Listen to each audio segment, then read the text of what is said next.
I'm joined now in studio by Defense Secretary Mark Esper. Great to have you here this morning. We have a lot to talk about. And I know you were in the Situation Room. One of the things that President Trump said earlier today was that you were all watching this live. You, the president, Chairman Milley.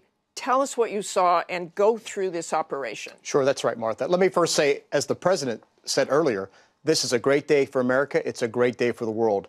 The president made a bold decision to launch this raid, and our military service members and our interagency partners executed brilliantly. So here we are. Earlier in the year, we defeated the physical caliphate, destroyed the physical caliphate, and now its leader is dead. So it's a great day.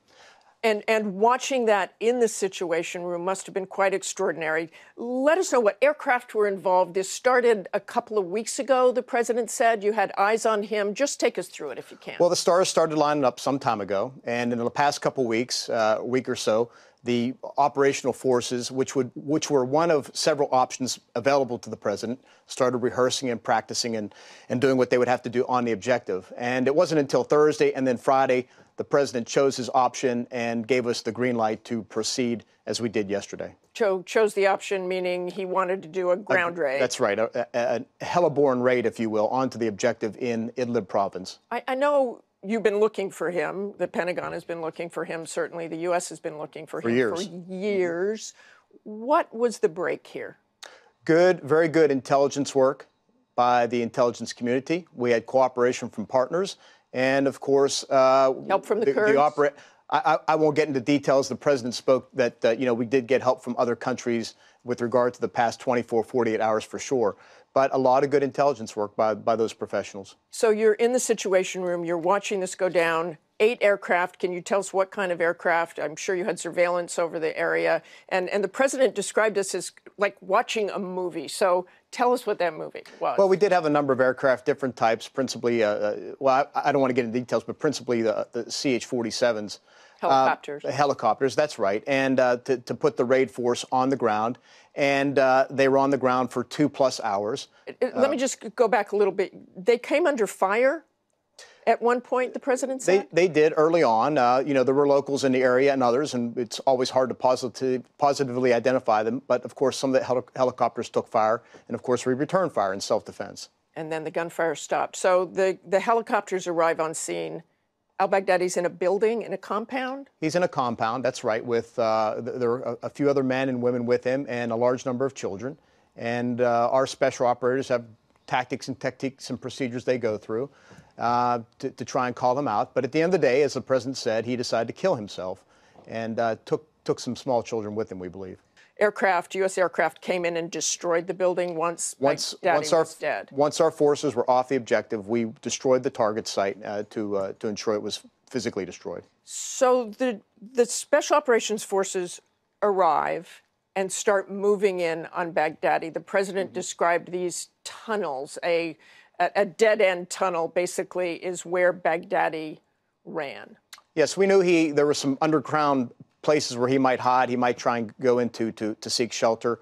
We eventually found him, and before we could get in there and get him, he blew himself up. When you say you found him, did our forces have eyes on Baghdadi? I'm not going to get into that level of detail. It's just we knew he was there. We had a high degree of confidence that he was there, and we have subsequently verified that through DNA evidence. And he did take 3 children with him. We believe he had children with him in the tunnel. And any of his wives?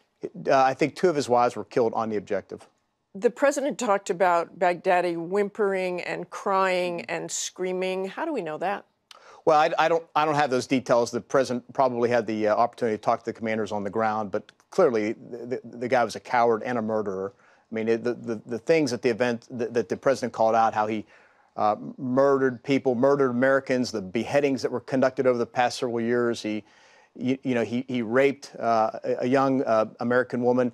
It's just he's a thug, a murderer, and the world is better off without him. And the president mentioned James Foley. I want to read something from Diane Foley, a statement. I am grateful to our president and brave troops for finding ISIS leader al-Baghdadi. I hope this will hinder the resurgence of terror groups and pray that captured ISIS fighters will be brought to trial and held accountable. Again, the mother of James Foley, the journalist who was beheaded very early on.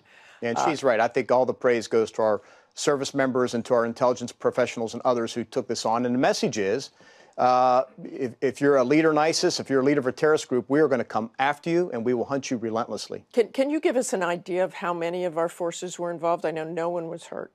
Well, on the ground, less than 100. But these are always much bigger operations, the tail of which stretches back pretty deep and, again, into the intelligence community and other parts of the interagency. But, again, our troops are the best in the world. They know what they're doing. They've done this hundreds of times, and it was a brilliantly executed operation. And the president deserves credit for giving it the green light.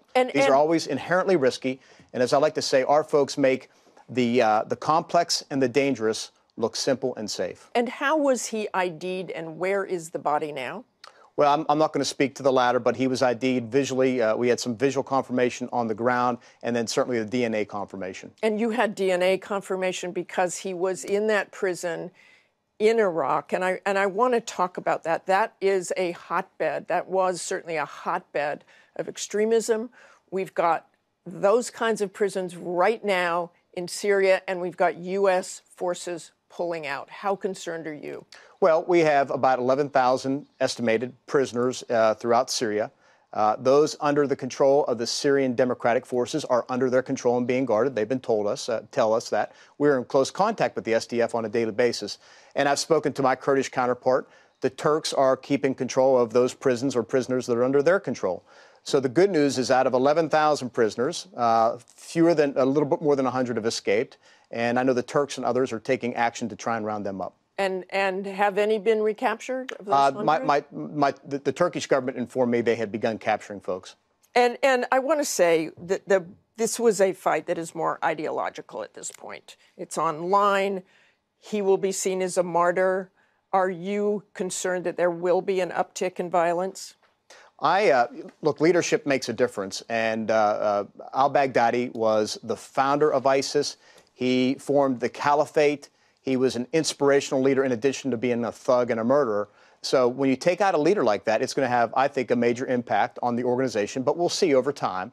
Our job is to stay on top of that and to make sure we continue to take out their leadership and our organizations. Again, we went into Syria working with our SDF partners to defeat ISIS. That's where we are today. That's where we will remain.